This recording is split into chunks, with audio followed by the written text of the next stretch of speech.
Kilalanin niyo si Ben. Si Ben ay isang bata na sobrang mahilig sa katahimikan. Ang kaligayahan para sa kanya?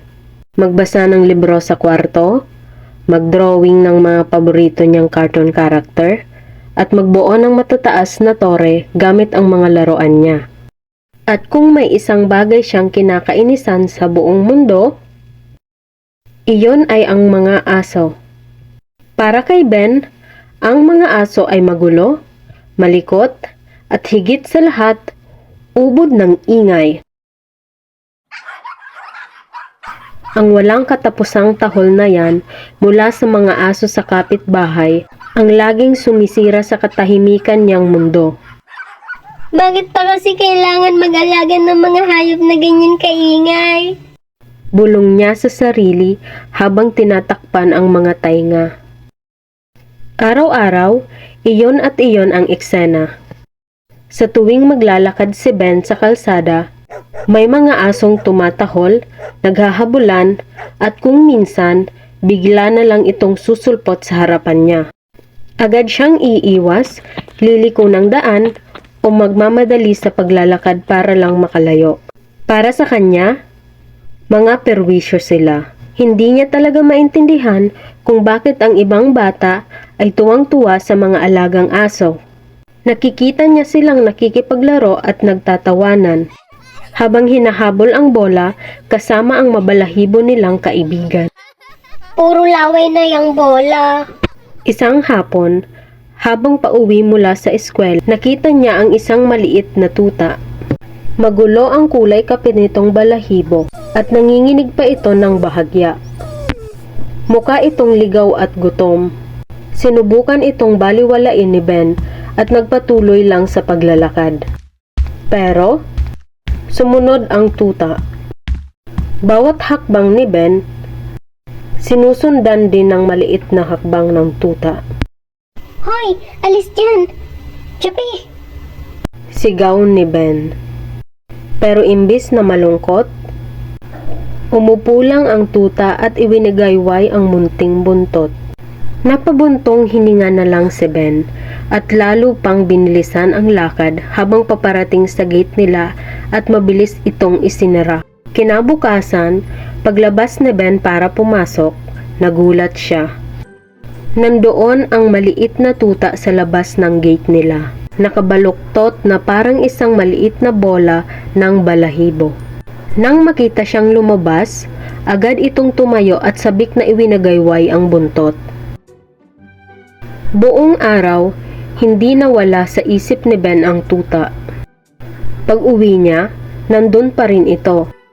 Dahil sa awa, kumuha si Ben ng isang pirasong tinapay mula sa baon niya.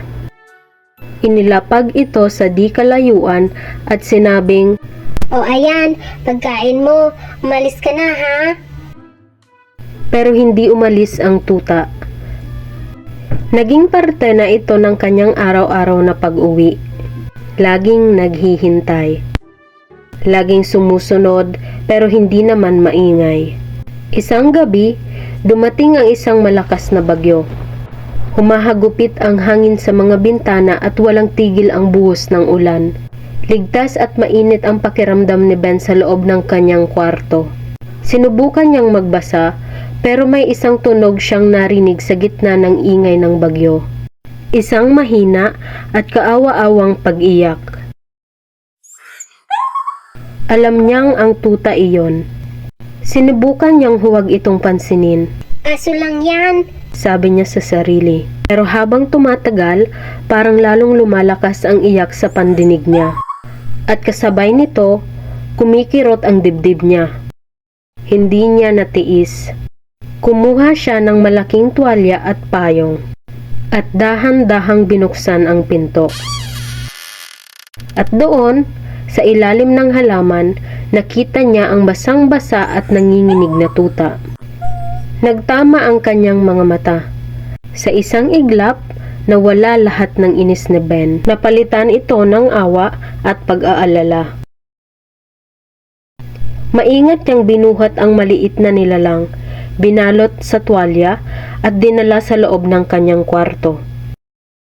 Sa init ng silid, Unti-unting tumahan ang tuta. Habang pinupunasan ni Ben ang balahibo nito, napansin niyang mayroon itong maliit na puting marka sa dibdib. Parang isang tagpi.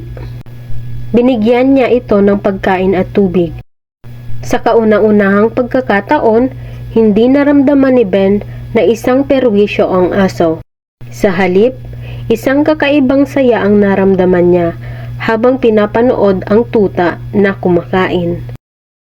Naglaro sila ng tahimik gamit ang isang bolang medyas.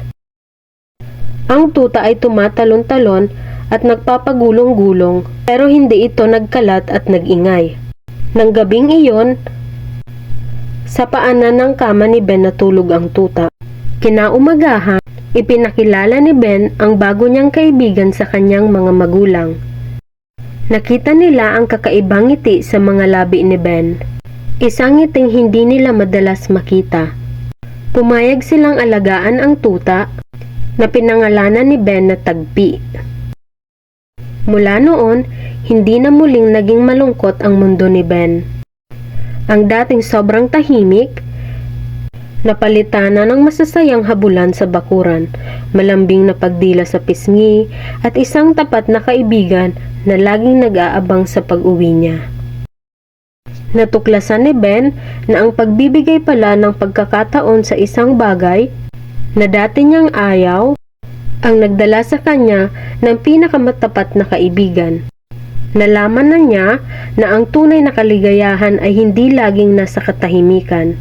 Minsan, nasa maingay ito na pagwagayway ng buntot at yakap ng isang kaibigang hinding-hindi kaiiwan. Ang isang bukas na puso ay mas mahalaga kaysa sa isang saradong pinto. Kung nagustuhan nyo ang kwento ni Ben at Tagpi, huwag kalimutang mag-subscribe para sa mas marami pang kwentong pangbata na puno ng aral at inspirasyon. Maraming salamat sa panonood.